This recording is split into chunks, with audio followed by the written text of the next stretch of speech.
Hi, I'm Colin Williams. I'm here at the Global Derivatives 2016 conference, and I have Professor John Hull with me from University of Toronto, Rotman School of Management. John gave you gave two very interesting talks today. The first was on can derivatives cure cancer, and the second was on delta hedging. So can you tell us a little bit about those? Okay, let's start with the one on can derivatives cure cancer. It's a fairly sexy title, I guess, but the bottom line is that there are projects out there which are fairly difficult to fund because they've got a low probability of success, but a big payoff. If I asked you to fund just one of those projects, say there's a 5% chance it'll be successful, but if it is successful, it's like a lottery ticket, it pays off. I'd probably have a lot of difficulty persuading you as a fund manager to fund it.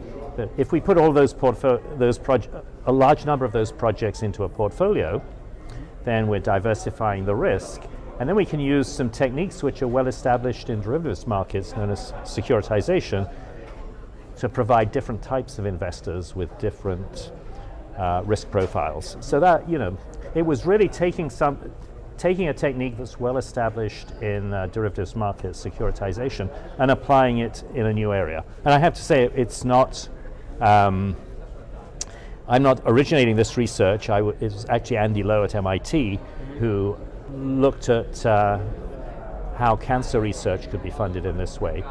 But I thought it was sufficiently interesting that I got Andy's permission to present what he's done, and I've extended a little bit, things like clean energy projects and that sort of thing. That's interesting. Have you talked to any venture capitalists about that yet? No, I haven't. I did, after I had my contact with Andy Lowe, I did go to a conference at MIT, which was really just about this. It was a 2-day conference, and what was really impressive was that there were lots of fund managers there. I mean, it was very well attended by fund managers who were prepared to devote 2 days of their time to this concept. So, as I said during my presentation this morning, I think it's a natural for pension plans and some types of insurance companies. Excellent. Okay. How about the delta hedging talk? So basically, delta hedging, of course, is a pretty well-established idea in derivatives markets. The idea is you try and say, well, what's the sensitivity of a derivative price to the underlying asset price, and take a position in the underlying asset price to hedge your derivative risk. What happens is that when the underlying asset price moves, its volatility tends to change as well. In fact, when the asset price moves up, the volatility moves down, and vice versa. So a variation on delta hedging is, or shall we say an improvement on delta hedging, is to take account of what we expect to happen to volatility when the underlying asset price changes. So you're hedging against movements in the underlying asset price and expected changes in volatility conditional on the change in the underlying asset price. So that was what I was talking about. I mean, this is not a new idea in the literature, but we had a new way of implementing it.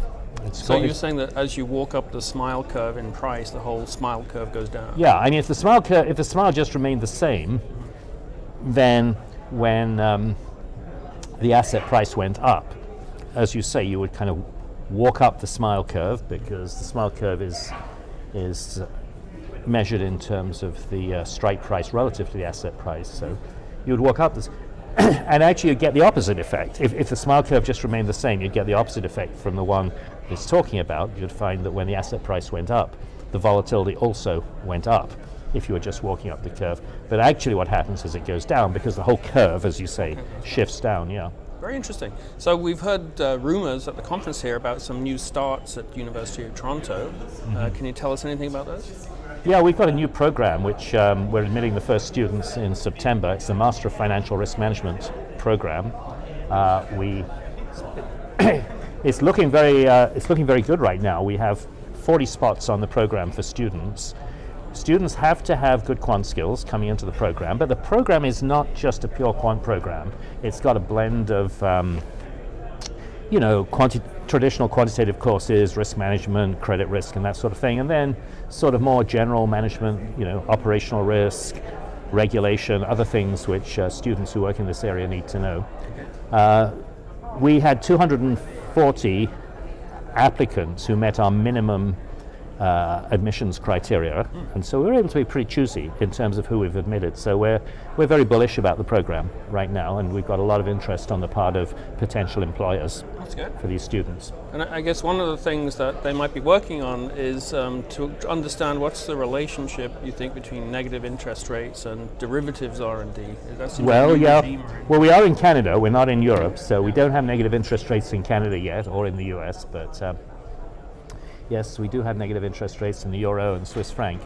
And in fact, I'm giving a workshop on Friday, and I was quite surprised to find the number of people who wanted to attend this workshop. And I assume the workshop's about interest rates and valuing interest rate derivatives, and I assume that the reason why so many people want to attend the workshop is because they want to find out more about the negative interest rate problem and how you handle it.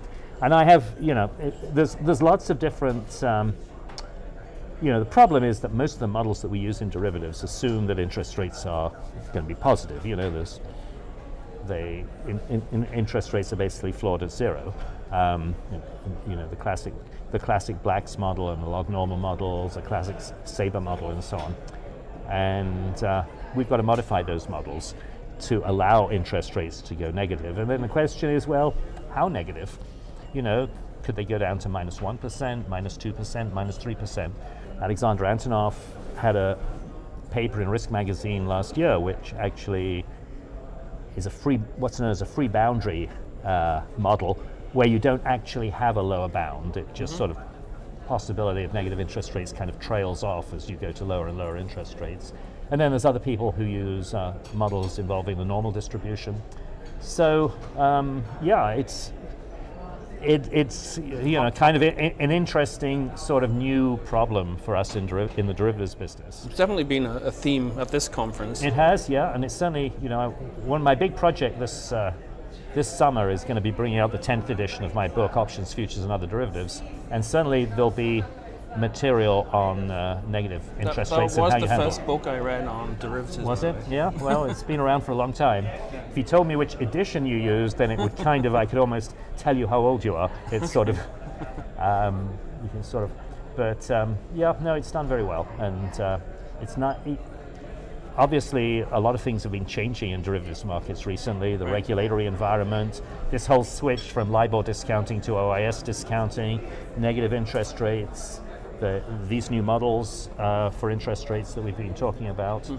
So there's a lot of changes in the book. That'll keep me busy this summer. So have you been enjoying the conference so I far? have, yeah. No, it's been a very good conference so far. I have, because I'm doing this workshop on Friday, I've tended to attend most of the sessions that are on what you've been talking about, the negative interest rate issue, because I know I'm going to.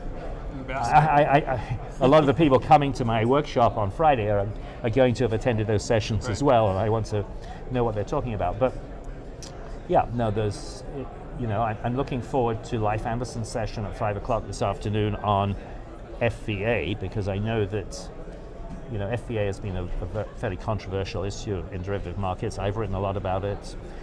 I don't altogether agree with most practitioners, but Leif Anderson seems to be a practitioner who's more or less in the same neck of the woods as I am. So I'd be very interested to see what his presentation looks like.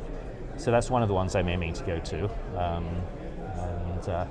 I've got 1 or 2 PhD students who are presenting here, so I've been listening to their presentations as well. Very good. Well, thank you, John. Thank you very much for your time, and hope you enjoy the rest of the conference. Okay, thank you. Bye-bye.